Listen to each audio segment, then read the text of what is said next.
Hi everyone, welcome to the February Financial Five. My name is Katherine Liola, founder and CEO of CONCENTRIC Private Wealth.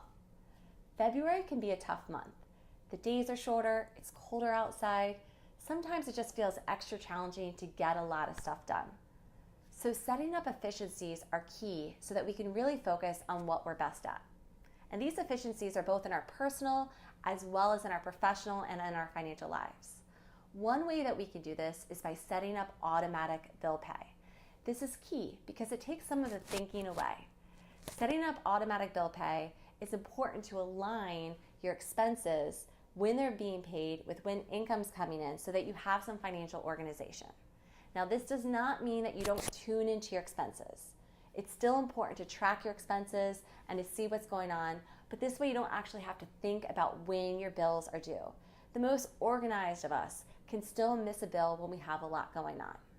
Now, with credit card bills, it's recommended that you pay the minimum amount for your automatic bill pay and then check in with your credit card so that you can pay the remaining balance just in case you had a large spending month for whatever reason. So definitely consider setting up automatic bill pay. Also, number 2, set up alerts for your bill pay. This will help you have a relationship with how you spend money. When we rely on technology to create efficiencies, sometimes we can lose some of that relationship as far as how much we're spending in certain categories. But by setting up alerts, that will at least remind us on how much money is actually being pulled from our accounts and might have us actually log in case the bill seems a little bit higher or even lower than it normally is. 3, it's also important that with these crazy hectic times of the year, that we schedule some time to spend with those that are important to us. So consider looking at your calendar and scheduling a free day for yourself, a free day for you and your partner, a free day with your kids or with your whole family, a free day to explore with friends. Whatever it is that you love doing, make sure that you're actually allocating time for it. It's really easy to have our days just go one after another, and all of a sudden we're in another month and we're not actually doing the things that are important to us.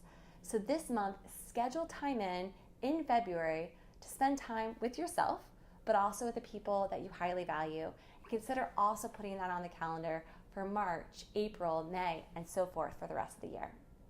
Also, spend some time talking with your kids about money. This does not necessarily mean that you always have to talk about dollars and cents. This month, talk to your kids about being prepared. With the shortened days, sometimes getting ready for school, or for us, even getting ready for our days, whether it's with work or with our families, can be extra hectic because it's dark out. So have your kids lay out the clothes that they're going to wear the next day. Help them pack their lunches, have their snacks ready so that they are ready to go for the day ahead. Now, that might not seem to do anything with money, but it has everything to do with it because it's teaching your kids how to be prepared.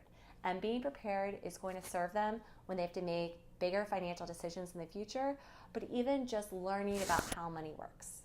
And lastly, we are in February, which means Valentine's Day is here, which means that I am going to touch upon love letters. Now, I'm not talking about sending love letters to other people. What I would encourage you to do this month is actually write a love letter to yourself. Now, this might seem silly, and it is a little bit, but really consider doing this. Go to a stationery store and buy yourself a nice card or nice stationery and write yourself a letter in the tone that you would write to someone that you care about. Share the things that you really love about yourself, honor yourself, respect yourself, and put that card aside to read at another point in the future. Too often, we are sharing what we feel about others, but we don't necessarily take the time to tell ourselves what we're doing really well and what we love about ourselves. So consider writing that love letter and come back to reference it a few months later, a year from now, whenever it is, but to really be able to honor who you are. Have a great month ahead. We look forward to connecting with you soon. Have a great, great week. Thank you.